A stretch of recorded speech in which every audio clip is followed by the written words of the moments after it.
예. 먼저 오늘 나간 자료 있는데요. 거기 앞에는 광고고요. 그 경매 전문가 과정 여기서 한다는 얘기고, 거기 제가 이제 민법 실무는 제가 맡을 것 같고요. 그 다음에 앞에 경매 과정 요 부분, 이게 세 파트로 돼 있는 전문가 과정인데, 요거를 여러분들이 이제 들으시면 좀 더 확실하게 익히는 요참에 그 계기가 된다 이렇게 해가지고 이걸 이제 만든 것 같아요. 그래서 제가 여기 두 파트 내지는 한 파트를 이제 맡게 되는데, 아마 이거 전문가 과정 통과하면 여러분들이 통하면 더 확실하게 이제 확신에 차서 일을 처리할 수 있을 것 같습니다. 제가 처음에 말씀드린 뭐 아파트 정도, 공동주택 정도는 여러분들이 스스로 가서 낙찰받을 수 있게 해드린다고 이 과정을 이렇게 진행을 하는데, 그 외에 이제 조금 난이도 있는 물건들도 이 전문가 과정을 통해서, 그리고 이제 이런 것들을 통해서 이제 인연을 맺는다는 게 이제 또 중요하고요. 과정 속에서 그렇게 해가지고 이제 서로 도움을 주고 이런 상황으로 가면 좋겠다라고 생각을 하고요. 생각이 있으신 분들은 여기 또 자세하게 문의를 하시면 되겠고요. 그 맨 밑에 공인중개사 자격증 무료인 강, 저번에 말씀드린 것처럼 여러분들은 여기 들어가시면 회원가입만 하시면 그냥 무료로 수강을 하실 수 있습니다. 동영상. 대신 이제 뭐 교재 가지고 하겠죠. 그냥 교재 같은 건 뭐 알아서 구입을 하시든 장만을 하시든 하시면 되겠고, 동영상은 이게 여러분들 같은 경우 무료로 제공이 된다는 거니까요. 들어가서 이용하실 분은 이용하시면 되겠습니다. 자, 그러면 본 수업을 진행하도록 하겠습니다. 그 자료 이제 광고 뒤에 있는 그 예제 연습 있죠? 예제 연습. 자, 요거는 제가 만든 거고요. 다른 분들하고 이제 협의해서 만든 거고, 지금 바로 볼 건 아니고 우리 교재 나머지 부분 다 보고 나서 같이 이제 연습을 할 거다. 권리 분석 연습을 할 거다. 이렇게 보시면 되겠습니다. 오늘 여러분들 교재 지난 시간에 152페이지까지 했고요. 153페이지 권리 분석해서 들어갑니다. 권리 분석. 지금까지 이제 배운 권리의 내용이나 이런 것들을 이제 종합적으로 해가지고 우리가 이해를 하는 단계다. 이렇게 생각을 하시면 되겠습니다. 자, 그러면서 늘상 머릿속에는 이제 말소 기준 등기라는 걸 항상 생각을 하셔야 되겠고요. 그 다음에 물권과 채권에 대한 개념, 물권하고 채권을 항상 구분하실 수 있어야 된다. 그 다음에 이제 채권 중에는 대부분 채권자 평등의 원칙 뭐 이렇게 해가지고 배당도 그렇고 좀 불이익이 있는데, 이 중에 보호받아야 되는 친구들, 주택임차인과 상가건물 임대차, 자, 그런 내용을 우리가 살펴봤고요. 이런 자들한테 이제 물권과 같은 그런 힘들을 준다. 그럼 물권이 여러 가지 힘을 가졌는데 그 중에 가장 경매하고 관련돼서 필요한 힘은 대항력하고 우선변제권입니다. 이런 대항력과 우선변제권을 자, 일반적으로 채권, 임차권은 가지고 있지를 못하지만 여기에 특별법, 즉 주택임대차보호법이나 상가건물 임대차보호법에 의해서 그런 권리들을 주고 있다. 대항력과 우선변제권을 주고 있다. 자, 그래서 보통 이제 경매, 대항력이 요건을 갖추면 대항력이 발생하는데요. 경매에서는 우리가 그거 대항력이 있는 점들이 다시 한번 판단한다. 뭘 기준으로? 말소 기준 등기를 기준으로 판단한다. 이런 얘기하고 그 다음에 우선변제권 같은 거는 평상시에는 하는 얘기가 아니라고 그랬죠. 평상시에는 그런 권리 얘기할 필요가 없습니다. 경매 들어갔을 때 우리가 그런 권리를 주장한다. 특히 배당에서 순서대로 배당을 받는. 그래서 제가 이제 그런 우선 변제를 받는 그 배당 틀이라는 걸 한번 말씀을 드렸습니다. 그래서 0순위가 있고 1순위, 2순위, 3순위. 자, 이런 것들은 뭐 시간 순서에 따라 정해지는 게 아니라 그런 요건을 충족하면 그냥 그 틀에 들어간다. 그래서 경매 비용이라든가 뭐 당해세라든가 최우선 변제 뭐 이런 얘기들을 했고요. 그 다음에 이제 결과적으로 우리가 배당 연습한다 그러면 이런 것들 틀을 집어넣는 거 말고 그 한 세 번째가 네 번째 나오는 우선 변제권자 있는 애들이 굉장히 많습니다. 걔들끼리 계속 줄을 맞춰보고 순서를 세워보는, 이게 우리가 주로 배당 연습하는 거다. 자, 여기까지 이제 다 이해가 가시죠?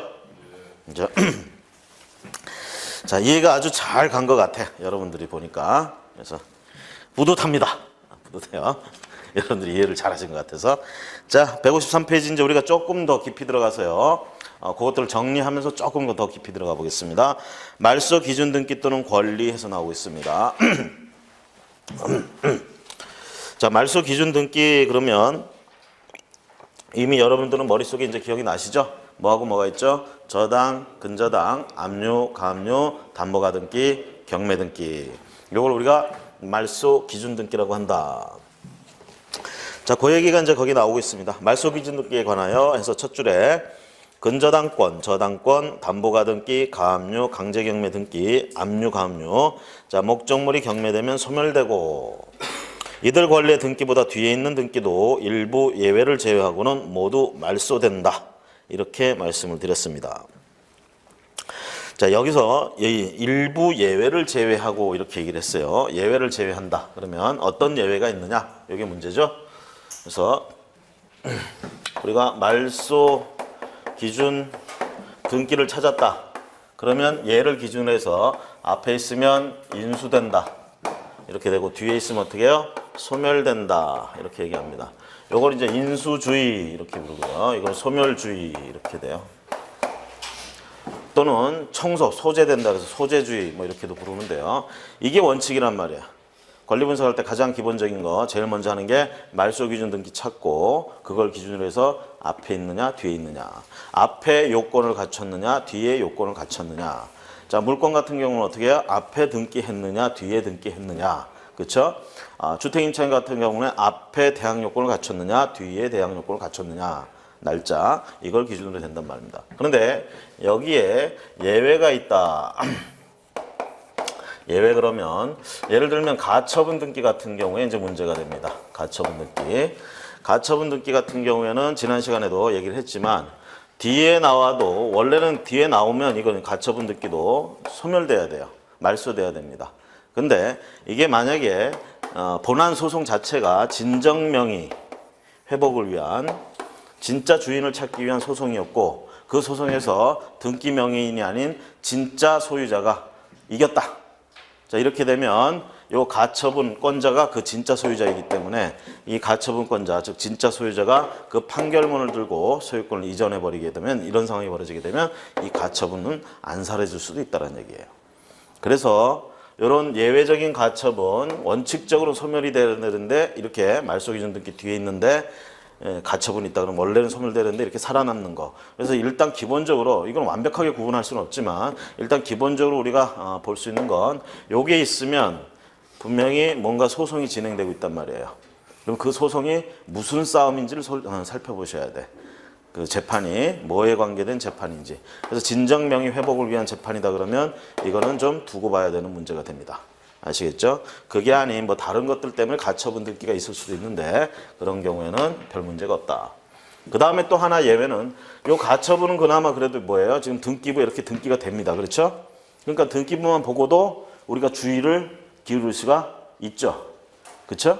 그런데 등기부에 안 나오는 놈이 하나 있어. 유치권. 요 놈. 유치권은 등기부에 등기되는 권리가 아닙니다. 그렇죠? 유치권은 물권이죠.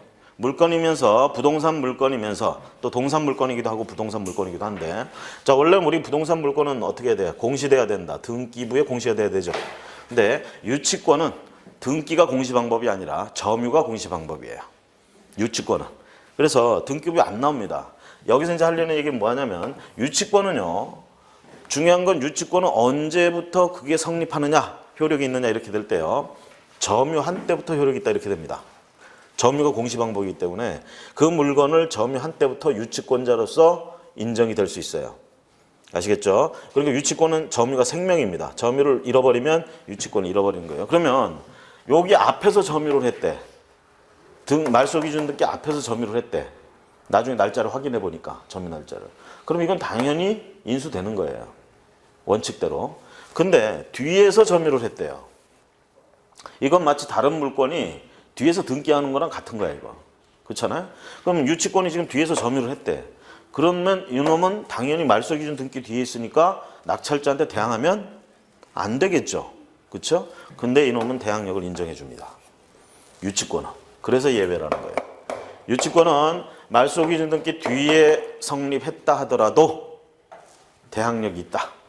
다만 우리가 이거 지금 물건 이거 분석하는 이유가 뭐예요? 경매 나왔으니까 분석하고 있는 거죠, 지금? 경매 나오려면 뭐가 나와야 돼? 경매 등기가 나와야 되죠. 그쵸? 경매, 강제 경매 등기든 임의 경매 등기든 등기가 나와야지 경매가 진행될 거 아닙니까? 그렇죠? 요거 유치권은요. 말소 기준 등기 뒤에 들어와도 대항력이 있는데 경매에서 만약에 경매 등기 이후에 유치권을 취득했다 그러면 그거는 인정받지 못합니다. 경매 등기 이후에 점유를 했다. 그러면 유치권으로 인정해주지 않습니다. 즉 낙찰자한테 대항할 수가 없어요. 그래서 간혹 가다가 저 유치권 성립 시기, 즉 점유 시기를 확실한 날짜를 알았어. 언제 점유했는지 알았어. 근데 보니까 경매 등기 이후란 말이죠. 그러면서 유치권자들이 유치권 행사한다고 유치권 신고까지 하고 버젓이 이러고 있단 말이야. 그리고 사람들은 그 물건에 유치권이 있다고 생각하고 두려워서 다들 접근을 안 해. 왜? 공사대금 채권이거든. 공사대금 채권 관계돼서 그 건물을 점유하고 있거든. 이것만 봐서는 유치권 인정되잖아요. 그리고 말소 기준 뒤에서도 인정된다고 했잖아. 대항할 수 있다고. 근데 중요한 건 정확한 날짜를 확인해 본 결과 경매 등기 뒤에 점유를 했단 말이야. 이걸 사람들이 몰라. 나만 알아. 나만. 그러면 어떻게 되는 거야, 이거? 나만 정보를 가진 거잖아. 그 정보가 곧 돈이 되는 거예요, 결론적으로. 아시겠죠? 확실하다, 그 날짜가. 그렇죠? 이게 확실하다 그러면 이거는 들어가서 아니 이제 얘는 분명히 안 나갈 거란 말이죠. 가서 이제 나가라고 얘기하고 안 나가면 명도 소송을 제기합니다. 그 명도 소송을 제기해서 요 날짜를 밝혀내야 돼요. 그 날짜를 입증해야 돼. 예, 입증해야죠. 이쪽에서는 아니라고 우길 거란 말이야. 되게 이제 내가 확실하게 아는 건 뭐냐면 지들이 잘못 알고 지들은 그냥 유치권이 있는 줄 알고 이 날짜 해도 그렇게 해놓는 애들이 있어요. 멍청하게. 예? 그런 애들이 있더라고. 그러면은 당하는 거고 중요한 건 얘들이 이렇게 해서 뭐 신고하고 하면서 그 날짜를 했던 거를 그거 정도 되면 내가 입증할 필요가 없죠. 지들이 스스로 밝힌 거니까. 그렇죠? 근데 이제 그런 게 아닌 뭐 날짜를 제시하게 되면 반드시 얘들은 아니라고 이제 잡아뗄 거란 말이야. 그거를 입증해낼 수 있으면 된다는 얘기죠. 그래서 유치권하고 가처분 요 두 가지가 어떻게 보면 뭐 다른 건 뭐 자잘한 건 둘째치고 이게 가장 큰 예외다 이렇게 생각을 하시면 돼요. 말소 기준 뒤에 있으면 원래는 다 소멸하는 게 원칙이지만 얘는 등기부에 나오면서 안 그럴 수도 있고 얘는 등기부에 안 나오지만 소멸이 안 될 수도 있다. 하지만 유치권은 경매 등기 나기 전에 성립해야 된다. 이렇게 정리를 하시면 되겠습니다. 자, 그 다음에 이제 우리가 문제되는 게 뭐냐면요. 제가 말소 기준 등기 항상 자 저당, 근저당, 그 다음에 압류, 가압류, 그 다음에 담보 가등기, 그 다음에 강제 경매 등기 뭐 이렇게 말씀을 드리는데 간혹가다 어떤 분들은요 요 말소 기준 등기 얘기를 할 때 그러니까 경매 권리 분석한다 뭐 한다 그러면 모든 대부분의 선생님들은 다 말소 기준 등기 얘기를 해요. 얘기를 하는데 여기서 이제 조금 범위가 달라 선생님들마다. 그럴 때 대부분의 사람들은 이렇게 얘기를 해요. 간혹가다 어떤 분들이 이제 전세권도 말소 기준 등기다 이렇게 말씀하시는 분들이 있는데 그거는 별로 적용하지 않는 게 좋아요. 전세권은 말소 기준 등기다라는 거를 적용하지 않는 게 좋습니다. 잘 안 맞아요. 저렇게 하게 되면. 그래서 전세권은 어떤 경우에 전세권 자체로는요 용익 물건입니다. 그렇죠? 그러면서 담보 물건의 성격이 있다고 그랬잖아요. 그럼 담보 물건의 성격을 가질 때는 저당권처럼 취급한다 그러거든요. 그러니까 이걸 보고 이것도 말소 기준 등기 아니냐 이렇게 주장을 하는데 그렇지 않다. 그렇게 해가지고 하면 되게 복잡해지고 헷갈리게 돼요. 그래서 얘는 말소 기준 등기라고 생각을 하지 마시고요. 요걸 말소 기준 등기라고 하고 얘는 대신 어떻게 하느냐? 저 전세권자가 자 여기서 말한 말소 기준 등기 앞에 여기 전세권이 나왔다. 이거 하고 요 뒤에 전세권이 나왔다. 이렇게 했을 때 요 뒤에 나왔을 때는 그냥 신경 쓸 필요가 없습니다. 얘는 그냥 말소돼요. 예외 없이 말소되는 겁니다. 아시겠죠? 근데 여기 나왔을 때 이제 문제란 말이야. 여기 나왔을 때. 이걸 말소 기준이라고 얘기하시는 선생님들도 여기 있을 때 얘기를 하는 거예요, 자꾸. 근데 이렇게 취급하세요. 요것만 말소 기준이라고 생각을 하시고 요거 뒤에 이 권리를 찾았으면 요거 자체 전세권자가 배당 요구를 했는지 안 했는지를 확인하세요. 자, 보통은 우리가 채권자들 있죠. 배당받을 수 있는 애들, 이런 애들, 우선 변제권이 있는 애들, 뭐 이런 애들은 마찬가지로 배당 요구를 해야 배당을 받습니다. 원칙적으로는. 그런데 배당 요구를 안 해도 배당받을 수 있는 애들이 있고 배당 요구를 안 하면 당연히 배당 못 받는 애들이 있어요. 배당 요구를 해야 되는 게 원칙이기 때문에. 자, 그럼 배당 요구를 안 해도 배당받을 수 있는 대표적인 사례가 누구냐면 등기부에 나오는 애들이에요. 저당권자, 근저당권자. 이런 애들은 등기부에 채권액이 나와요. 그렇죠? 그러니까 얘들이 만약에 배당 요구를 안 하면 최후에 그냥 법원에서는 그 금액에 따라서 배당을 해주게 된다는 얘기입니다. 아시겠죠? 물론 후순위 권리자나 이런 애들이 그 금액이 전부가 아니다. 배당받을 수 있는 금액이 그거 아니다. 할 때는 배당 이의를 제기하면 됩니다.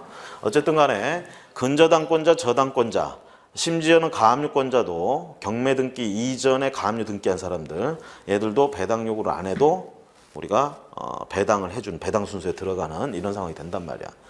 그러면 여러분들이 배운 그 주택 임차인들, 상가 건물 임차인들, 얘들은 배당 요구를 안 해도 배당을 받을 수 있느냐 이 얘기죠. 어떻게 뭐라고 얘기했어요 제가? 배당 요구를 안 하면 배당 안 해준다고 그랬어요. 자, 임차인들 기껏 확정일자까지 갖춰가지고 우선 변제권 확보했어.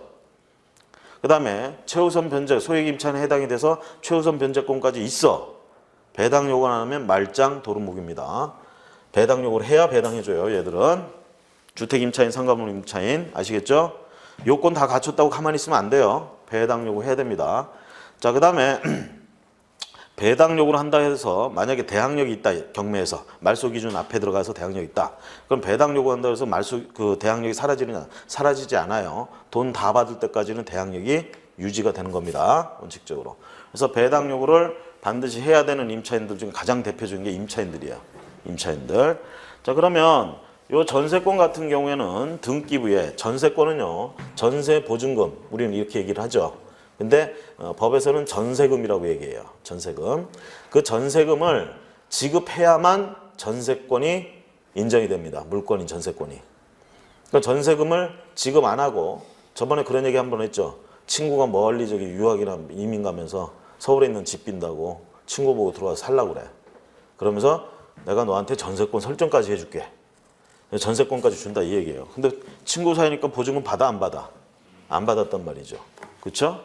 그런데 등기 신청 갈 때는요. 전세권 등기 신청할 때는 그 신청서 난에 항목이 있어요. 전세금이라는 그 쓰는 항목이.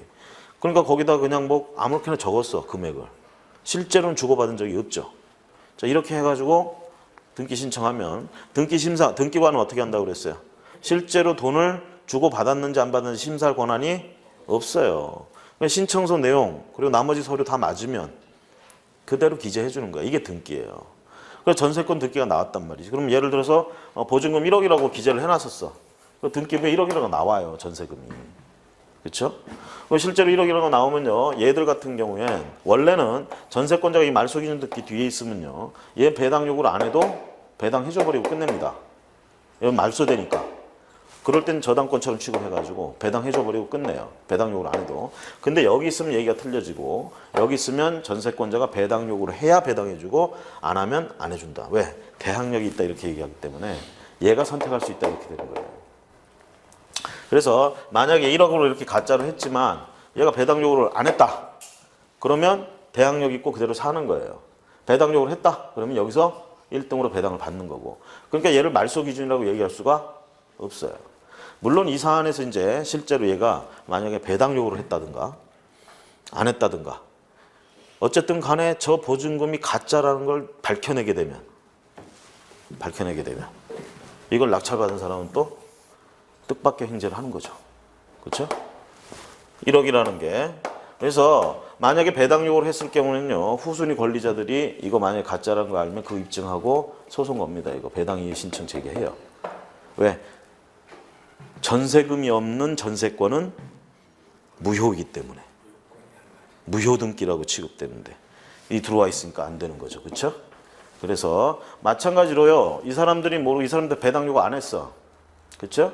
경매 진행됐어요. 그럼 이거 낙찰자가 인수하겠죠. 그렇죠? 근데 낙찰자가 딱 보니까 전세금을 실제로 주고받질 않았어. 그 정을 내가 어떻게 알았어. 그렇죠? 그러면 이거 가지고 전세권 등기 무효 소송, 무효 확인 소송 이런 걸 이제 제기하면서 전세금을 주고받지 않았다라는 걸 입증해내면 결과적으로 하나 건진다는 거죠. 그렇죠? 근데 사실 그런 정을 알기는 쉽지가 않죠. 쉽지가. 자. 그래서요, 전세권은요, 말소 기준으로 취급하는 것보다는 이렇게 다른 거 말소 기준 잡고요, 맨 앞에 나왔을 때 얘가 배당 요구하면 배당해주고 전액 다 받으면 말소 되는 거고요. 전액 다 못 받으면 문제가 있습니다. 나머지 부분에 대해서는 임차권자들처럼 대항력을 가지게 되는 거예요, 얘도. 전세권이랑 물권의 힘으로. 그 다음에 배당 요구를 안 하면 당연히 배당 안 받고 그대로 살아남는다. 이렇게 보시면 되겠습니다. 그러면 이건 낙찰자가 인수한 거니까 돈을 내줘야 되는 이런 상황이 된다. 그래서 전세권 같은 경우에는 전세권자가 배당 요구했는지 안 했는지 요거가 송달된 것들 이런 거 보고 확인을 좀 하셔야 된다. 자, 거기 참고 판례 보시면요. 건물의 일부를 목적으로 하는 전세권 이렇게 있습니다. 자, 건물의 일부를 목적으로 하는 전세권이 경락으로 인하여 소멸됐다. 이 경우에 그 전세권의 목적물과 다른 부분을 목적물로 한 임차권이 영향을 받느냐라는 얘기입니다. 지금 요 사안이 어떻게 된 거냐면 요거죠.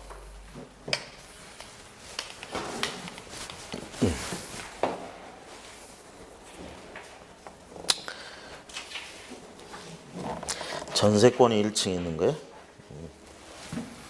그래서 2층짜리 주택이에요. 예를 들어서 여기 2층짜리. 그리고 여기를 전세권 등기했어요. 자, 전세권은 용익물권이죠. 그러면서 담보물권입니다. 자, 원칙적으로 물건의 일부에 대해서, 하나의 물건의 일부에 대해서 물권이 성립할 수 있습니까? 하나의 물건에 대해서는 원래 하나의 물권이 성립해야 됩니다. 일물, 일권주의 이렇게 얘기를 합니다. 그래서 하나의 물건이 있으면 소유권도 한 개입니다. 두 사람이 소유권을 가지고 있으니까 두 개 아니냐? 아니에요. 2분의 1씩 가지고 있다. 이렇게 되는 겁니다. 그래서 하나의 물건에는 하나의 물권. 만약에요, 갑의 2분의 1, 을의 2분의 1. 여기서 을한테 A가 저당권 설정했어요. 그럼 이거 부동산 일부에 대해서 저당권 설정한 거냐? 아닙니다. 이 저당권의 효력은 이거 하나 전부에 미쳐요. 다만 2분의 1 지분을 잡은 것 뿐입니다. 우린 그렇게 설명을 합니다. 해석을 그렇게 해요.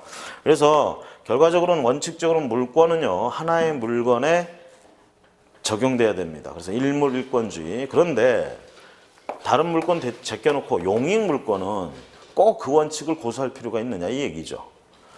토지가 굉장히 커. 내가 건물을 지으려고 그러는데 요만큼만 있으면 돼. 토지가 굉장히 크다는 건 이게 한 필지라는 얘기예요, 지금. 소유권 한 개, 그렇죠? 근데 나는 요것만 있으면 건물을 지을 수 있을 것 같아. 그래서 요거를 지상권을 얻고 싶단 말이야. 지상권을. 이 토지 주인한테. 그 토지 주인도 뭐 이걸 전부 지상권 해가지고 요거 짓게 하면은 자기도 여기 사용을 못 하잖아. 그렇죠? 제약을 받으니까. 그래서 요것만 놔도 지상권을 주고 싶다 이렇게 되는 거죠. 그러면 결과적으로 하나의 물건의 일부에 대해서 지상권이란 권리를 성립시킬 수 있느냐? 원칙대로 하면 안 되지만 이런 것들은 허용해줘야 되지 않겠느냐? 이렇게 되는 거예요. 그래서 용익물권의 경우에는 물건의 일부에 대해서도 물권이 성립할 수 있다. 그럴 때 당연히 뭐가 들어가야 돼요? 등기 신청할 때 도면이 들어가는 겁니다. 어느 부분에 그런 물권이 설정되는지. 그래서 여기 전세권도 용익물권이죠. 그러니까 여기 하나의 물건이란 말이야. 토지가. 아니 건물이. 그때 2층만 지금 전세권을 설정하고 싶다. 물권이. 도면 첨부해서 신청하면 된다는 얘기예요. 자, 이렇게 됐고요. 밑에는 주택 임차인이 임차권을 취득을 했어요. 주택임대차보호법에서 말하는 요건을 갖추고 살고 있어, 이 안에. 자, 그랬을 때 결국은 이 전세권은 얘한테 영향을 미치는 것이 아니다 이 얘기입니다. 지금 그 판례가. 자, 그래서요. 건물 중 일부를 목적으로 한 전세권이 2층 부분이 임차인이 대항력을 취득하기 이전에 설정되었다가 경락으로 인하여 소멸되었다 하더라도 임차인의 임차권이 전세권의 목적물로 되어 있지 아니한 주택 부분을 그 목적물로 하고 있었던 이상 경락으로 인하여 소멸한다고 볼 수는 없다. 자, 이렇게 되면요. 보세요. 전세권자가 이게 집주인이 갑이라고 하고요. 전세권자가 A야. 그리고 임차인이 B야. 등기부에 예를 들어 전세권이 등기가 먼저 됐어요. 저 부분에 대해서 2층 부분에 대해서 날짜를 보니까 그 다음에 임차인 B가 요건을 갖춘 날짜를 보니까 얘보다 뒤져.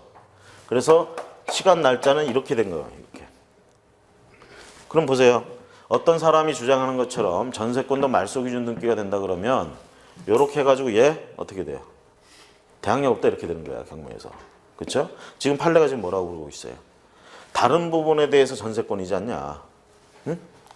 그러니까 얘 없어진다고 그래서 얘가 먼저 생겼던 거라 얘가 없어진다고 그래서 뒤에 있다고 그래서 날짜가 뒤라고 해서 얘도 당연히 소멸된다고 그러면 안 된다 이거예요 지금 판례가. 이게 만약에 말소 기준 취급을 해버리면 얘를 이렇게 부분이 달라도 얘 소멸되면 얘도 소멸한다 이렇게 얘기가 된단 말이에요. 지금 판례는 지금 그렇지 않다라는 얘기를 하고 있는 겁니다. 그러니까 이걸 말소 기준으로 보면 헷갈리는 이런 상황이 되니까요. 자, 그래서 이렇게 다른 부분에 대해서 먼저 전세권이 등기가 되고 아닌 부분에 이렇게 들어갔다 그러면 이거에 영향을 받지 않는다. 이거 말소된 거가 상관없습니다. 실제로 다른 말소 기준 등기를 찾아야 돼요. 그래서 저당권이 뒤에 하나 있다? 그럼 얘는 대항력이 있는 거야. 아시겠죠? 자, 그 다음에 거기 두 번째 보시면 대항력과 우선변제권을 점유하고 있는 임차인이 배당 요구를 하였으나 순위에 따른 배당이 실시되더라도 배당받을 수 없는 보증금 잔액이 있는 경우 그 잔액에 대하여 경락인에게 동시행위 항변을 할 수 있는지 여부. 자, 동시행위라는 말 뭐 그닥 어려운 말은 아닙니다. 이렇게 생각하세요. 서로 간에 채권 채무 관계에 있어요 지금. 채권 채무 관계. 자, 임대차 관계 한번 생각해 보세요. 임대차 계약 기간이 끝나면은 임차인은 물건을 돌려줘야 될 채무가 있고 임대인은 보증금을 돌려줘야 될 채무가 있잖아. 그렇죠? 각각 반대로 얘기하면 집주인은 임차인한테 물건을 돌려달라고 할 수 있는 권리가 채권이 있고 그렇죠? 임차인은 임대인에게 보증금을 돌려달라고 할 수 있는 채권이 있잖아. 그러니까 결국은 우리는 이렇게 얘기합니다. 권리와 의무는 동전의 양면이라 이렇게 얘기를 해. 권리가 있으면 대개 그에 따르는 의무도 있습니다. 이게 한 쌍이에요 대부분. 근데 이제 의무만 있고 권리는 없는 그런 것도 있죠. 재산권에서는 별로 그런 게 없는데 병역 의무 같은 거. 병역 의무. 군대 가야 될 의무. 권리는 군대 갈 권리라고는 안 해요 우리가. 아시겠죠? 군대 갈 의무입니다. 이거 의무만 있지 권리는 없어요. 이런 경우는 극히 예외적인 거야. 대부분은 권리가 있으면 그에 따르는 상응하는 의무도 존재를 해요. 특히 재산권에서는 그렇습니다. 그럼 보세요. 지금 이 상태에서 임대차 계약에서 지금 계약 기간이 끝났어. 그럼 서로 간에 돌려줘야 될 의무가 있잖아. 한쪽은 물건을, 한쪽은 돈을. 그럼 이 두 의무 간에는 누가 먼저 이행을 해야 되느냐 이 얘기예요. 누가 먼저. 그렇죠? 이거 말고도 매매도 마찬가지예요. 매매를 할 때 보면 되게 아무 말이 없으면 잔금 치르고 물건, 부동산, 잔금 치르고 등기 필요한 서류를 넘겨받는단 말이야. 그러면 돈을 주는 게 먼저예요? 등기 서류를 넘겨받는 게 먼저예요? 그렇죠. 별 말이 없으면 동시에 해야 된다 이렇게 얘기합니다. 만약에요 당사자 간에 특약은 할 수 있어요. 네가 먼저 뭐 하루 전날 뭐 이렇게 하고 다음날 내가 뭐 한다 이건 얼마든지 할 수 있어. 그렇게 하면 그거 따르면 돼요. 그러면 그런 것들은 이제 동시행 항변에 대한 뭐 포기다 이렇게 돼가지고 그건 당사자가 자유롭게 약정한 거잖아. 그렇게 하면 되고 그걸 안 했을 때는 대부분의 관계는 이렇게 동시행 관계가 됩니다. 임대차 계약 관계도 마찬가지예요. 물건을 그 계약 기간 끝나서 돌려줄 때 특히 그렇습니다. 동시행 관계란 말이에요. 그러면 동시행 관계에 있게 되면 그 관계에 있는 사람들이 뭘 할 수 있느냐면 항변을 할 수 있어요. 동시행의 항변. 그 얘기는 뭐냐면 상대방이 자기 의무는 이행 안 하면서 나보고만 하라고 그러면 너도 해라라고 요구할 수 있다는 거지. 왜 너는 안 하면서 나보고 하라. 이게 항변이란 말이야. 항변권. 그래서 예를 들어서 집주인이 집주인이 내 집 내놔 라고 얘기하면 임차인은 뭐라고 얘기할 수 있다? 보증금을 내놔라. 그렇죠? 그거 줄 때까진 안 내줄래. 그럼 이제 이거 끝도 끝도 없이 말싸움하게 되는 거 이제 서로 앉아가지고 네가 먼저 해. 그렇죠? 그럴 때 이제 되게 이렇게 얘기를 합니다. 뭐 말로는 이렇게 얘기를 하죠. 당사자가 그런 항변을 못하게 하려면 내가 이행을 할 수 있는 준비를 마친 다음에 이렇게 하면 된다 이렇게 얘기를 합니다. 그럼 여기 보세요. 지금 이 임차인은 이 판례에 나온 임차인은 대항력과 우선변제권이 있어. 그럼 배당 요구를 했단 말이야. 그럼 우선변제권 순서대로 가서 배당을 받겠죠? 그렇죠? 그럼 이거 배당 요구하면 대항력 사라지나요? 제가 아까 잠깐 뭐라고 그랬어요? 돈을 다 받을 때까지는 사라지지 않는다고 그랬죠? 자, 그러면 중요한 건 우리가 대항력이 있다는 얘기는 말소 기준 등기 앞에 들어갔다는 얘기야. 그렇죠? 그런데 이런 사람이요, 우선 변제권 행사하면 배당 요구하면 항상 1등이냐? 그렇지가 않아요. 왜? 확정일자를 이때쯤 가서 받았어. 그럼 우선 변제권 여기서 생기잖아요. 그러면 여기 앞에 수많은 권리들이 있고 순서가 뒤처지는 거지. 그럼 얘는 우선 변제권이 있어도 순서가 밀리는 거예요. 그러면 재수 없으면 어떻게 돼? 못 받는 경우가 생긴다는 거지. 배당 요구를 했어도. 그래서 이 경우가 그겁니다. 예를 들면 저당권보다 하루 늦게 확정일자를 받았어요. 물론 대항력권은 그 전에 갖췄지. 그래서 대항력이 있다라는 얘기야. 그런데 이 임차인이 배당 요구를 했어요. 그래서 이제 2등으로 배당을 받습니다. 근데 한 푼도 못 받은 게 아니라 일부 남아가지고 받았어요. 1등 받고 남아서 받았어. 근데 다는 못 받았어요. 그 못 받은 부분 때문에 결과적으로는 대항력이 존재한다는 얘기고, 그 부분을 받을 때까지는 집을 비워주지 않아도 될 권리가 동시행 관계다 이 얘기예요. 판례 얘기는. 그래서 그런 얘기니까 여러분들이 천천히 또 읽어보시고 다음 페이지 넘어가셔서 전세권과 임차권의 목적 부분이 다른 경우에 한해서는 선순위로 설정된 전세권이 소멸하더라도 뒤에 임차권이 소멸되는 것은 아니라는 것이다. 자, 임차권의 목적 부분이 다른 경우, 전세권과 임차권의 목적 부분이 다른 경우, 이 그림에서처럼 전세권은 예를 들어서 2층이고 임차권은 1층인 경우, 이런 경우에 선순위로 설정된 전세권이 소멸하더라도 뒤에 임차권이 소멸되는 것은 아니다. 뒤집어서 말하면 만일 목적 부분이 같다면 선순위 전세권이 경매로 인하여 소멸하면 후순위에 대항력권을 갖춘 임차권도 함께 소멸된다는 것을 당연히 전제로 하고 있다.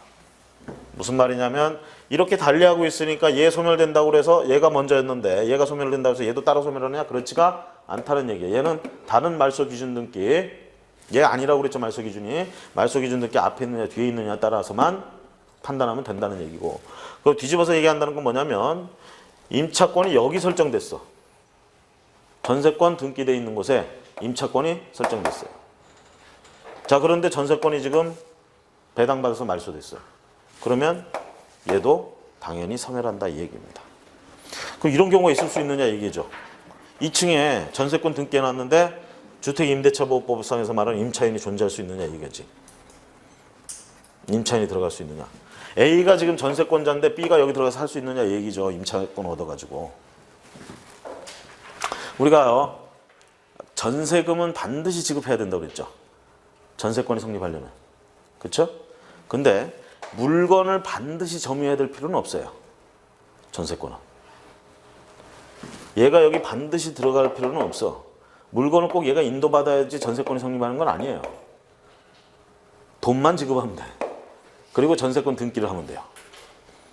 여기를 점유 안 하고 비어있다라는 얘기야. 등기부상에는 전세권자로 나오는데 비어있다라는 얘기지. 비어있으니까 어떻게? B가 주택임대차 계약 맺고 들어가가지고 전입신고 확정일자 하는 건 또 상관이 없다라는 얘기입니다. 이건 등기가 아니기 때문에. 그렇죠? 그래서 이렇게 중복돼 버릴 수가 있어요. 이렇게 되면 얘가 사라지면 얘도 사라진다 이렇게 되는 겁니다. 자, 그래서 거기 근저당권, 저당권, 가등기, 담보권, 압류, 가압류, 자 이런 배당 요구를 한 전세권 등기 중 가장 앞에 있는 등기가 말소 기준 등기다 이렇게 얘기를 하고요. 그 다음에 지상권, 지역권, 전세권, 보존가 등기, 가처분 이런 것들은 말소 기준 등기보다 앞에 있으면 살고 뒤에 있으면 소멸한다 이렇게 얘기를 합니다. 자, 거기 말소되는 등기 및 권리 해가지고 참고해서 나오고 있는데요. 그걸 막 외우라고 지금 소개해 놓은 게 아니라 외울 거는 아까도 얘기했듯이 말소 기준 등기 외우는 겁니다. 그렇죠? 그리고 뭐가 됐든 간에 앞에 나오면 살고 뒤에 나오면 죽는 게 원칙이다. 그리고 예외적으로 가처분 등기와 유치권이 있다. 이렇게 정리하시면 되겠습니다. 그래서 거기 뭐 동그라미 1번부터 7번까지 나와 있는 것들은 참고로 보시길 바라고요. 자, 그 다음에 이제 가로 2번에 가시면 권리 분석해서 나오는데 소멸주의, 인수주의 지금 계속 말씀드렸습니다. 말소 기준을 중심으로 앞에 있으면 인수, 뒤에 있으면 소멸. 그걸 우리가 인수주의, 소멸주의. 다음에 오른쪽에 가시면 권리 분석의 의미해서 나오는데요. 경매에서 권리 분석을 한다는 것은 결국 소멸되지 않는 권리가 있는지를 찾아낸다는 뜻입니다. 그걸 찾아서 뭐에 쓰려고? 네? 자, 소멸되지 않는 권리를 찾는 게 권리 분석의 의미래요. 그럼 그걸 찾아서 뭐에 쓰려고 하는 거죠, 우리가? 그렇죠. 뭐에 쓴다기보다는 그놈이 살아서 나한테 인수되니까, 그렇죠? 인수되는 게 있는지 없는지를 검토한다는 얘기죠, 결론적으로. 자, 그래서 사실 이것은 경매에 있어서 가장 중요한 문제입니다. 경매 목적물의 객관적 가치도 중요하지만 그것은 매매 계약을 통해서 부동산을 취득할 때와 아무런 차이가 없습니다. 즉 매매를 통해서 살 때도 제일 중요한 건 뭐예요? 값어치죠. 내가 이게 적정한 가격을 지불하고 사느냐 아니면 덤탱이 써서 사느냐, 항상 그게 문제잖아. 그렇죠? 그러니까 얼마를 주고 사느냐 문제는 매매나 이런 거하고 별반 차이가 없습니다. 경매도. 그렇죠? 문제는 권리 분석에 있어서. 자, 그래서 부동산의 시세나 주변의 상황, 매수자 자신의 개인적 취향, 장래 발전 가능성, 그리고 부동산 경기 등을 보고 판단하는 것, 그런 것들은 일반적인 것들이고 결국은 권리 분석은 그것과 상관없이 따로 판단이 돼야 된다라는 얘기입니다. 자, 내가 어느 곳에 어떤 부동산, 어떤 종류의 것을 갖고 싶어. 딱 마음에 드는 물건이 나왔어요. 그렇다고 해서 그 물건이 항상 깨끗할 거라고 생각하면 안 되는 거죠. 권리 분석을 통해서 판단해 줘야 된다. 자, 그럼 권리 분석의 내용을 보시면요. 자, 저당권의 소멸 여부에서 나오는데요. 자, 저당권은 말소 기준 등기 중에 하나죠. 제가 어젠가 지난 시간에 한번 역으로 물어본 적 있죠. 경매 낙찰되고 나서 살아남는 저당권 등기가 있다 없다? 낙찰되고 나서 살아남는 저당권 있다 없다? 없습니다. 저당권, 근저당권은 전부 말소됩니다. 낙찰되면. 아시겠죠? 이와 마찬가지로 원칙적으로 압류, 가압류도 전부 다 말소되는 게 원칙이에요. 말소 기준 등기들은요, 그 자체가 기준이면서 그 자체가 낙찰되면 전부 말소 대상이 되는 것이다. 이렇게 보시면 되겠습니다. 자, 그 밑에 압류, 가압류의 소멸 여부에서 나오는데요. 자, 압류도 가압류도 소멸되느냐라고 하는데, 소멸되느냐 여부 네 번째 줄에 보시면 부동산이 경락되었으면 경매 청구를 누가 하였든가 환가가 이루어진 것이므로 압류의 목적은 실현된 것이다. 이렇게 얘기를 합니다. 우리가 압류는 대개 세금 체납 때문에 압류를 하는 게 많아요. 자, 이렇게 압류를 하게 되면 결과적으로 압류를 했다는 얘기는 뭐겠어요? 국세징수법에 의하면 체납 처분의 예에 따른다. 이 말은 뭐냐면 압류해서 강제 집행해가지고 세금 거둬라 이 얘기예요. 그렇죠? 그러면 압류했다라는 얘기는 그 다음 절차를 넘어간다는 얘기입니다. 그 다음 절차가 뭐냐? 공매예요. 공매. 우리는 법원에 경매를 신청을 안 해 있죠. 공매를 간다. 어쨌든 그것도 경매처럼 취급이 되는 건데 어쨌든 그렇게 공매를 가. 그 절차가 우리는 그 공매나 이런 경매 절차를 뭐라고 그러냐? 환가 절차라고 그래요. 우리 물건을 판다고 생각하잖아. 그렇죠? 경매를 통해서. 이거를 법에서는 환가한다 이렇게 표현을 해. 환가. 그래서 결과적으로 압류를 하는 그 목적은 환가하려고 한다 이거예요. 그러면 경매를 통해서 낙찰됐다 그러면 어떻게 되는 거야? 환가했다는 얘기죠. 그러면 압류한 목적은 다 달성했네. 그렇죠? 그럼 압류 등기가 더 이상 살아있을 필요가 있다 없다? 없다. 그래서 말소가 된다. 이렇게 보시면 되겠습니다. 가압류도 그래서 마찬가지로 그렇게 말소가 된다. 넘어가셔서 반가로 3번에 있는 저당권, 압류, 가압류보다 뒤에 있는 권리에서 나오고 있는데요. 저당권이 선순위일 때, 그 다음에 동그라미 2번에 압류, 가압류가 선순위일 때, 일단 기본적인 얘기들은 다 했습니다. 뭐가 됐든 간에 얘들이 선순위다 그러면 뒤에 있는 뒤에 있는 등기들은 전부 말소된다 이 얘기고요. 반가로 4번에 보세요. 최선순위 용익물권 소멸 여부. 자, 좀 전에 전세권 얘기했죠. 전세권은 용익물권이니까 아닙니까? 용익물권이죠? 그렇죠. 자, 그럼 이렇게 한번 생각해 볼까요? 저당권 등기가 있는데요. 요 저당권 등기가 3순위야. 우리가 앞에 2순위에 자, 이게 토지인데 지상권 등기가 있어요. 그 다음에 4순위에 가서 가압류 등기가 있고 이렇게 있단 말이죠. 자, 이렇게 됐을 때 뭐 앞에 1순위 등기는 뭐 갑이 소유권자인데 갑 앞으로의 소유권 이전 등기였어. 이게 있었어. 뭐 이건 뭐 신경 쓸 필요가 없죠. 자, 이 중에 말소 기준 등기는 어떤 거예요? 요거죠? 요놈 기준으로 해서 낙찰되면 전부 말소되죠. 소멸, 요놈도. 그 요놈 뭐예요? 살아남네요. 그쵸? 자, 이거 등기부에 있는 지상권이에요, 지금. 그쵸? 그러면 지상권의 내용이 그대로 등기부에 다 나와 있습니다. 등기돼 있으니까. 그럼 등기 내용이 뭐가 나와 있느냐? 지상에 뭘 건설할 건지 목적물. 그 다음에 예를 들면 보통은 다 어떻게 나오느냐? 그 연도, 기간. 그 다음에 지료를 지급하기로 했으면요. 지료 지급은 지상권 성립의 요소는 아닙니다. 필수 요소는 아닌데 지료를 지급하기로 했을 때 당사자 간에 그 지료 내용을 등기를 안 해놓으면 제3자한테 대항할 수가 없습니다. 그래서 만약에 지료를 지급하기로 받기로 했으면 땅 주인 입장에서는 등기해 놓는 게 좋아요. 그러면 그 내용도 나와요. 지료 얼마. 대개는 연 단위로 지불합니다. 연 단위로. 자, 요런 내용들이 지상권 해가지고 나와요. 그럼 한번 볼까요? 견고한 건축물을 건축하기 위한 목적으로 30년짜리를 계약을 했어. 근데 지금 딱 낙찰 받을 때 보니까 25년 남았어. 그럼 내가 이거 낙찰 받으면 뭐 어떻게 되는 거예요? 25년간 지상권이 등기돼 있다. 이렇게 되는 겁니다. 지상권이. 25년간 나는 아무것도 못하고 지상권자가 이용할 수 있다는 얘기고요. 대신 여기 지금 기록돼 있잖아. 그렇죠? 그럼 요 내용을 받을 수가 있다는 얘기예요. 앞으로 25년간. 그러면 이 금액을 요거 낙찰 받았을 때 토지 낙찰 받을 때 내가 들어갈 돈하고 수익률 따져볼 수 있잖아요. 그렇죠? 그래서 뭐 10% 이상 나오면 할만하죠. 요즘 은행 이자 뭐 3%도 안 되는 것 같은데. 그러니까 그렇죠? 3%도 안 돼.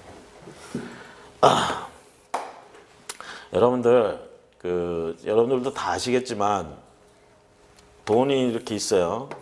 그래서 투자하려고 그러죠. 그렇죠? 그럼 이 투자하려는 사람들을 노리는 사람이 굉장히 많아요. 응? 크게 두 부류야. 부동산 쪽 아니면 주식 쪽이에요. 응? 투자를 하라 이 얘기지. 그러니까 주식이라는 게 금융 쪽이에요. 금융 쪽 되게. 여기 이제 예금도 있고 아니면 위험자산으로 주식이나 이렇게 하고. 그러면 투자를 이렇게 하라고 노리는 얘들은 결국 뭐예요? 수수료 같은 거 이제 챙기겠다는 얘기예요. 이게 정상적으로 된 애들이라면. 물론 비정상적인 애들은 사기지. 그쵸?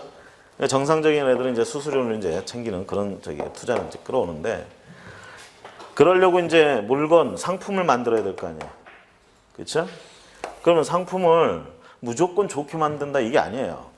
팔릴 수 있게 만들어야 되는 거야. 팔릴 수 있게. 그럼 팔릴 수 있게 만들려면 물건의 값어치, 물건의 어떤 효능 이게 중요한 게 아니라 살려는 애들이 어떤 애들이냐를 봐야 되는 거예요. 구매자가 누구냐. 그렇죠? 그리고 이 구매자들 구매력이 얼마나 있느냐. 그렇죠? 대표적인 예를 들면 IMF 때 같은 데 이제 생각해 보면요. IMF 때 명태 줄줄이 나오죠. 그렇죠? 명태. IMF 전과 이후로 따져보면 그때 IMF 전에는 돈이 좀 있는 사람들은 퇴직금 많이 나오죠. 이런 사람들은 그냥 은행에 넣어놔도 돼요. 은행 이자가 받쳐주니까. 그거 가지면 자기 봉급 생활 때보다는 조금 못해도 어느 정도 할 건 다 한단 말이야. 뭐 한 직장 그리고 여러 번 옮길 필요도 없이 계속 다니면 지위기도 어느 정도 보장이 올라가 있고. 그렇죠? 그러면서 이제 주로 이제 골프 치고 이러다가 퇴직했어. 그럼 퇴직금 딱 넣어놓으면 거기서 그 돈 가지고 골프 치는 거야 계속. 골프 치면서 살아. 물론 전에는 매주 골프를 쳤지만 퇴직하고 나서는 뭐 2주일에 한 번 정도. 그럼 좀 줄여야지 뭐. 왜? 봉급 받을 때만큼 안 나오거든 이자가. 조금 적거든. 그래도 할 만했단 말이에요. 그런데 IMF 이후는 어떻게 됐어요? 직장 고용 자체도 불안정해지고요. 고용 유연한지 뭔지 하여튼 유동. 이때 이제 기원된 거나 마찬가지죠. 이때 이거 탈출하려고 엄청나게 무리수를 많이 뒀어요. 그래서 그렇게 됐고요. 그러니까 이제는 직장 고용 자체도 안정이 안 되고요. 그 다음에 퇴직금은 받았는데 은행에 넣어놨는데 이자가 안 나오고요. 이자가 안 나온다는 건 전만큼 안 나온다는 얘기죠. 막 떨어지고 있는 거예요, 이율이. 결론은 퇴직은 했는데 또 뭐냐면 옛날 같으면 거의 다 늙어서 퇴직을 했는데 젊어서 나왔단 말이에요. 지금 한참 일할 나이에. 사람이 일을 하다가 안 하면 어떻게 되죠? 곧 죽어요. 참 신기해. 사람이 일을 손을 놓으면 이 사람 죽더라고, 보면 보통. 그래서 끊임없이 자꾸 일을 하려고 그런단 말이야. 근데 중요한 건 일을 해야 되겠는데 더 이상 취직은 안 되고, 돈은 넣어놓고 좀 안전하게 굴리고 싶은데 안전하게 안 해주고. 그러니까 이제 이런 사람들 무지기수로 나오는데, 이런 사람들을 노리고 어떤 애들이 기승을 부렸냐? 프랜차이즈. 그렇죠? 프랜차이즈 딱 해가지고 이때 이제 닭하고 돼지가 많이 죽었어요. 이때 무지하게 많이 죽었어. 불쌍해 애들. 응? 죄다 그냥 하룻밤만 자고 나면 브랜드가 하나씩 생기는 거예요. 응? 죄다 얘들을 타켓으로, 이 사람들. 그래서 엄청나게 이제 닥치고 막 그냥 돼지 잡고 난리가 났지. 근데 보세요. 수요와 공급이 항상 존재를 해. 먹을 사람은 정해져 있는데 공급자만 늘어나면 뭐하냐고. 결국은 뭐예요? 나눠 먹는 거지, 시장을. 응? 지금 그 장세가 계속 오고 있는 거예요, 지금. 계속 망하고 계속 만들고 있어. 이렇게 된단 말이지. 그러니까 이제 부동산 쪽도 이제 한몫해야지, 이제. 투자니까 끌고 와야 돼. 주머니를 검색을 딱 해보니까 2, 3억 정도는 다들 있더라는 거지, 대개. 퇴직할 때 보통. 이 사람들 타켓으로 이제 물건을 만드는 거예요. 여러분들이 흔히 알고 있는 기획 부동산이 이거야. 그래서 얘들은 사기는 아닙니다. 왜? 물건은 주거든. 돈 받고 물건은 줘요. 근데 그 물건이 쓸데없는 물건이거든요. 그리고 걔들이 거짓말 하는 게 아닙니다. 광고를 합니다. 곧 개발됩니다. 야, 여기 뭐 들어오고 개발됩니다. 이건 거짓말이 아니에요. 진짜야. 왜? 수백 년이 지나면 개발되겠지. 그죠? 언제 개발된다는 얘기 안 했잖아. 어? 개발된다고요. 100년 뒤에. 예? 거짓말이 아니라고요. 과장 광고일 수는 있어도 거짓말은 아니에요. 그러니까 저기 두메산골 있죠? 여기에 임야. 무지하게 넓은데 무지하게 싸요. 평당 1,000원도 안 해. 사들입니다. 수십만 평을 사들여요. 사들인 다음에 합필하고 분필하고 해가지고 등기부상 지적도로상으로 봤을 땐 네모 반듯하게 잘라줘요. 그래가지고 요거를 이제 한 200-300평 단위로 해가지고 요거를 가격을 2, 3억으로 붙이는 거야. 이렇게 해가지고 텔레마케팅을 고용해서 쫙 뿌립니다. 그럼 텔레마케터 하시는 분들은요, 이거 한 건 하면요, 이거 한 건 판매하면 보통 직장인들 월급이 나와요. 한 건당. 현찰로 줘요. 현찰로. 바로. 왜? 이 효과가 있거든. 현찰로 딱 지불하는 걸 옆에 사람이 보잖아요. 눈 뒤집힙니다. 자기도 팔라고 난리 나. 그렇죠? 근데 중요한 건 여러분들이 이게 보험 상품이나 이런 거하고 같이 생각해 보면 마찬가지야. 우리가 처음에 보험 영업을 한다 이렇게 되면 제일 먼저 가는 데가 어디예요? 그렇죠. 친인척한테 가죠. 이 텔레마케팅 분들도 마찬가지예요. 고용되죠. 그렇죠? 물론 자기의 엄마 아빠한테까지는 안 해. 했다가 맞아주거든. 그렇죠? 자기 친형제들한테는 안 해. 씨알도 안 먹히거든. 왜? 다 같이 못 살고 있는데 뭐. 그죠? 먼 사돈의 팔촌 찾습니다. 제가 전에 강의할 때는요, 이거 한창 기승 부릴 때는 그 강의 들으시는 분들이 심각한 표정으로 상담을 왜요? 그랬더니 그 먼 사돈의 팔촌 전화가 갑자기 왔는데 좋은 땅이 있다고 사라고 그런데 이거 사야 되냐고. 그분이 연세가 좀 있으신 여자분이었는데 직장 생활을 계속 하고 계셨어요. 그러니까 이제 우리 보면 여자들이 이 직장 생활 오래 하기 힘들잖아요. 그렇죠? 근데 여자들이 직장 생활을 오래 한다 그러면 이제 그런 직장들은, 그런 회사들은 오래된 회사들이야, 대부분 보면은. 그리고 그 보면 시내에 많이 그 본사들 그 사무실들이 있더라고. 그래가지고 그 뭐랄까 그 사장하고의 어떤 이런 끈끈한 관계들, 그러니까 일을 또 잘하고 하니까 또 그만큼 믿고 해서 이런 것 때문에 계속하는 그런 관계들이죠. 되게 보면은 그런 분이 세상을 잘 몰라 물정은.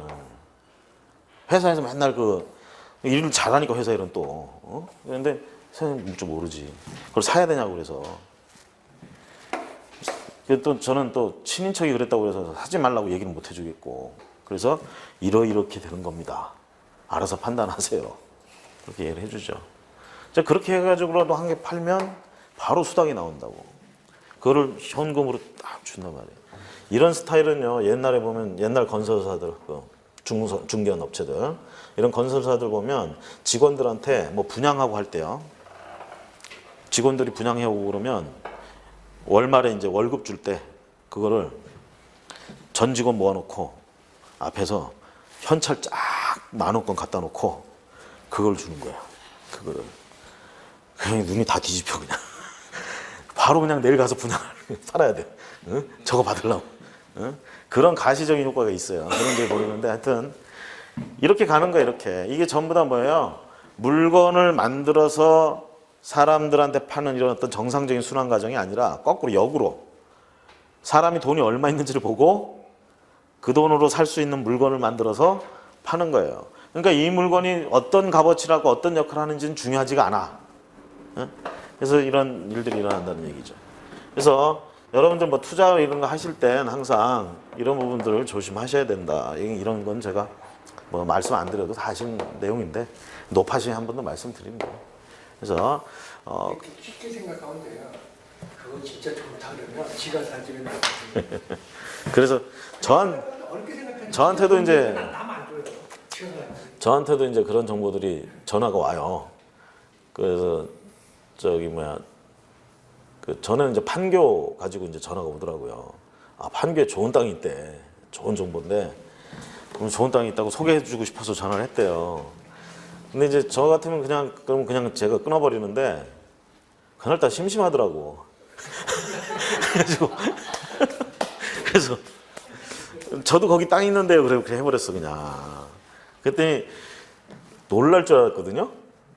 그러니까 저도 거기 좋은 정보 있고 좋은 위치에 땅이 있다고 얘기를 했더니 그러면 되게 놀랄 줄 알았는데 아 이분이 딱 그러는 거예요. 어딘지 좀 가르쳐 주십시오. 자기가 할 거라고. 딱 그 순간 내가 당황했어. 당황했어. 그냥 얼른 끊었지.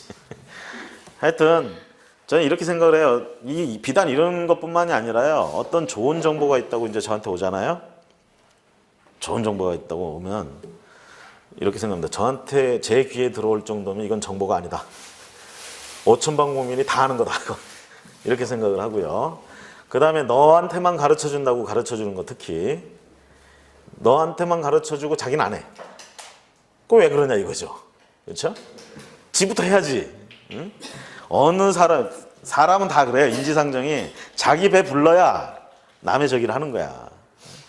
그래서 항상 그런 기준으로 지금 말씀 잘 하셨는데 그런 기준으로 판단을 하시면 별 무리가 없을 것 같아요. 자 여기 이렇게 해서 지상권 얘기 요거 좀 했고요. 거기에 최선순위 영유물권 소멸여부. 자 말소기준 앞에 있으면 소멸하지 않는다 요거 했고요. 잠시 쉬었다가 그 전세권 얘기 한 번 더 하고 넘어가도록 하겠습니다.